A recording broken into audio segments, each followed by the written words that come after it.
I'm Tonya Milling, the Executive Director at the ARC of Virginia, and I have with me Eric Cottrell, Hey. Lekisha Logan, Hi. and we're going to share our story with you today. We have a shared story that we want to share with everyone. So before I was with the ARC of Virginia, I was with the ARC of Southside, and that's a local chapter of the ARC of United States and the ARC of Virginia. We were a chapter that provided direct services to people with developmental disabilities. And when I started there many years ago, the agency provided very traditional services, segregated services that included a group home, a private day school, and a sheltered workshop where 130 people worked. Eric and Lekisha both worked at the sheltered workshop. In 2011, we at the ARC of Southside, the leadership and the self-advocates all started a journey to transform the agency away from those sheltered programs into community-based services. All of those programs previously sat in one location on 18 acres on the same campus on the side of a highway. It couldn't have been more isolating, right? Yeah, right. It was in the middle of nowhere is what I always say. We often talked about, when we thought about why we wanted to make the change, is that people were living kind of a sidewalk life. That if they lived at that group home and maybe went to that school or that workshop, then they were just going up and down sidewalks and not getting a chance to really be part of the community.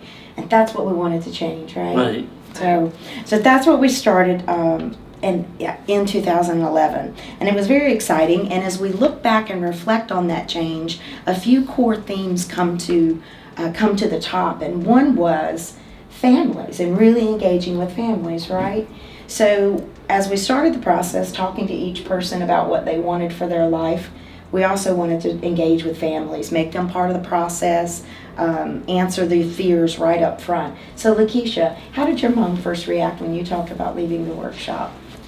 Mainly this making more money, the risk so you might lose your benefits and you may earn more money, and she was worried Yeah. that you would lose your benefits if you earned more money, right? Right. So what happened? How did you work her past that fear?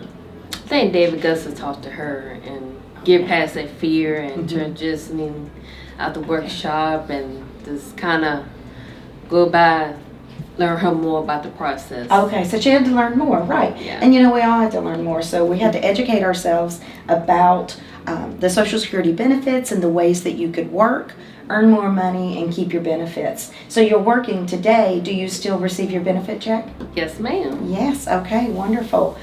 You do anything special that allows you to keep that? You report your wages? Yeah, you got to put earnings paperwork every once a year. Okay, so you just report on that and it's worked out well. Yeah. That's good. That's really good.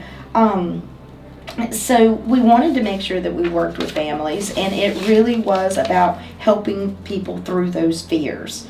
And David Gussler, our employment director, and we had other people on staff who could work directly with families to find out what it is that they were worried about and see how we could alleviate that. Now, Lekisha, tell us about when you first went to search for your job. How did you do that, and who helped you?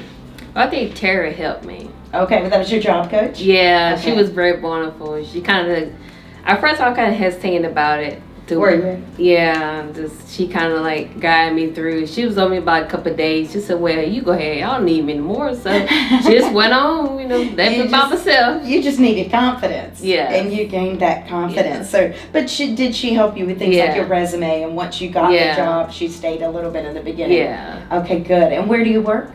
Dell'Anno's Pizza Kitchen. Pizza Kitchen. Yeah. That is great. And you have been there how long now? About 7 years. 7 years. That is great. So what's your favorite thing about working there?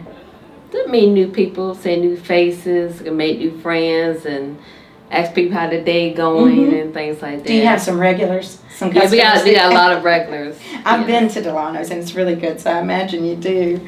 Another thing that we ran into that families were worried about often was what would happen if you got a job, someone got a job, and then they lost that job. We wanted to make sure as an organization that we were prepared for that. We recognize that I'm not in my first job or my first few jobs. It takes a long time. It's a process to discover the right job for someone and get the right match. Regardless of how much assessments you do, you just don't know. And your path to employment in your career is different for all of us. And so getting a chance to explore that, we knew that would be important, and we knew that we wanted to be flexible and creative in supporting people if they did lose their job, so that they wouldn't just be sitting at home. So Eric, tell us about your journey and how you started to find work. I worked my home 3 years. And when did you start at the workshop? How old were you when you started there? I was 16. 16, okay. How long did you stay at the workshop? 13 years. 13 years is a long time. And then you got the job, Mount Herman, Yes. that you just mentioned. Okay, and that was an animal clinic. What did you do there? I clean and also take care of the dogs and play. Okay. Did you enjoy that job? Yes. Okay. What happened? How did you leave? I got laid off Okay.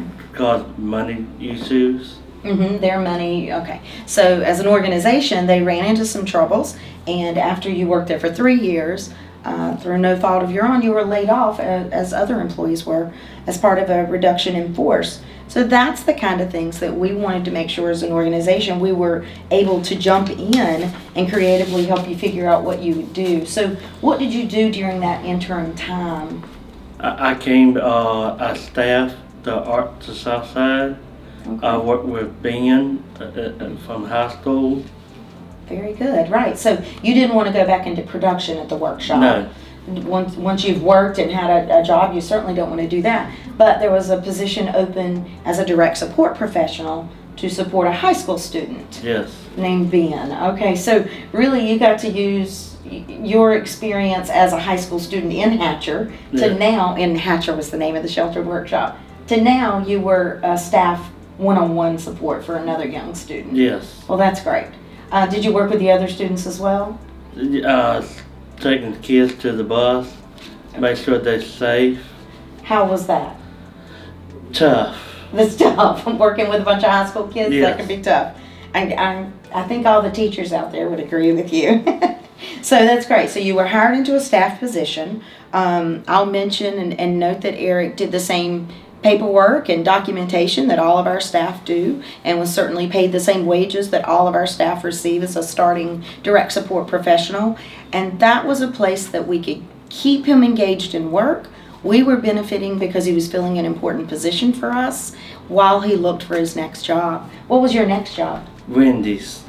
What did you think of Wendy's? I did not like it. That was not for you, huh? It did not fit for me. It did not. Okay, so it didn't fit for you, and so but you stayed there for a short time. While you continued to find the perfect match and the career for you. So where are you now? I'm at PRFC Feeding Clinic. We get the tray for the people to not have to eat again. So they can learn to eat again. So it's a Piedmont Regional Feeding Clinic. Yeah. It's a therapy center that they do speech therapy, occupational therapy. We do that. We Okay. also go to the house You go to the person's house? Okay. and do that, and also we do schools.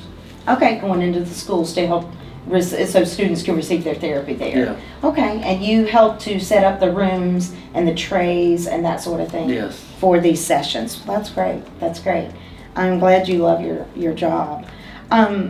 So I will say that as we went through this process, we wanted to make sure everyone had an opportunity. It wasn't just some people, but regardless of the level of support need that a person had, they had the same opportunity to go through the process to try and find a job in the community.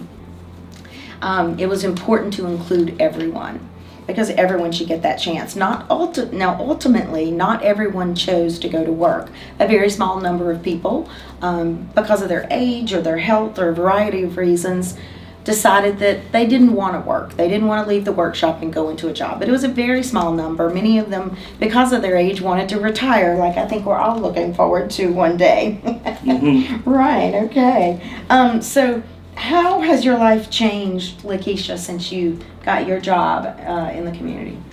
It's balance, the more freedom, independence, and able to, just able to spend money and have your own freedom of space, and just able to go shopping and take care of household items and things like that, cleaning, and it's just. I think you told me you like to decorate your house the way you want it, right? Yeah. So it's all yours. Yeah. That's good. So independence. Able maybe drive a license and maybe one day own a house one day. That's a great goal. I think that's great. Okay, Eric, what about you? How's your life changed? I live on my own. I'm free. I do what I want to do. Somebody be on top of me, tell me what I can't do. That's right. So you love having your own place and having your own money. And what are some of the things that you've done? I know that there's more to life than work, and you've been doing some other things that your world's been opened up to, I think. In February, I'll be going to college.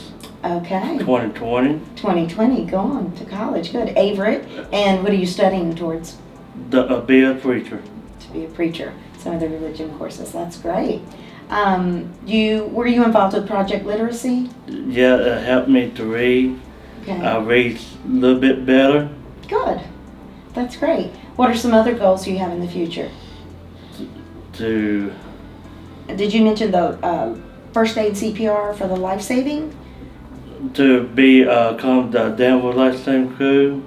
Danville Life-Saving, okay. That's great.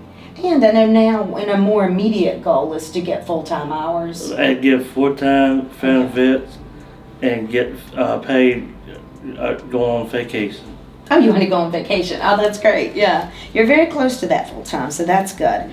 And we do talk about there is a lot more to life than work, and a lot of the people who used to attend the sheltered workshop, they would come for 30 or 40 hours a week, and a lot of families worried about what would happen if they got a part-time job, and how would they spend the rest of their day. Well, I think about how would I want to spend my time, and what do I do with my time when I'm not working. So we made sure to have get approval for programs like community engagement, in-home supports, companion, and all of those services are so we can help people to have the support they need at work, but then also to have support to do the things that they enjoy in their everyday life, whether it's other volunteering opportunities, going out and socializing, spending time with friends, whatever they need to access the community.